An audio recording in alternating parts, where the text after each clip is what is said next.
There are three separate things that came to mind.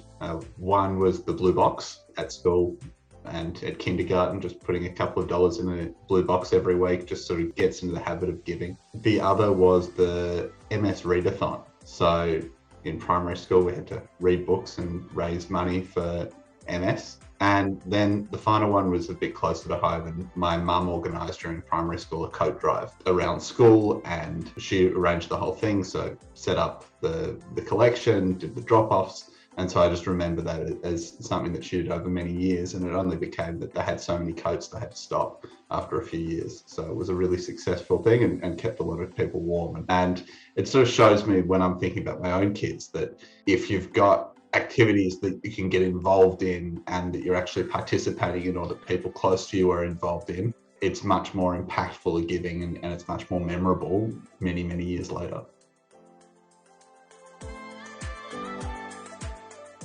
Recognizing that science and innovation was something that was really important to my family and to my great-grandfather after he died. And so we set up the Eric and Anne Smorgon Memorial Award, which was in partnership with the Victorian government, supporting innovative organisations that were hosting prize-winning scientists in their community. Making a difference and improving community, which are core values of AJF. And there are so many great people that give their time, talent and treasure, as we talk about a lot. And so in philanthropy for me, is how do I increase and magnify the impact of the people that are already dedicating their time and their money to do incredible things? And so I'm really proud of what we've been able to achieve and what AJF's been able to achieve. And I think that using the power of the network and the expertise that we've built is a really powerful skill, and it's a muscle that we're able to exercise to be able to strengthen the whole community.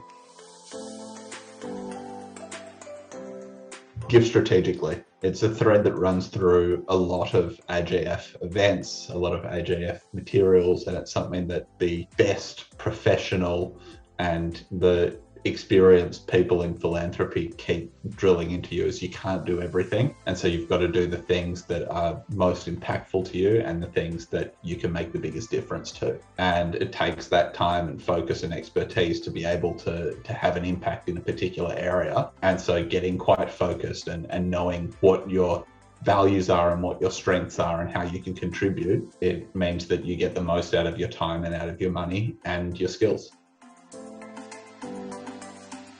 My first professional exposure to philanthropy was through the Phillips Foundation. I was working in strategy at the time, and bringing those strategic skills to philanthropy and applying them to be able to support social entrepreneurs was just a really exciting program. So we built up a partnership with Ashoka and got to use the skills and the expertise and the resources of Phillips to support social entrepreneurs around the world to scale up their innovations. And we brought together teams of experts to support 11 different organizations and help them to scale up. And I thought that was a terrific use of resources, both from Philip's point of view, but then also from me personally. And I try to do that in everything that I'm involved with in philanthropy. And it's also what brought me to AJF. And it's been reinforced through that experience and all of the experts that I've dealt with in philanthropy through AJF.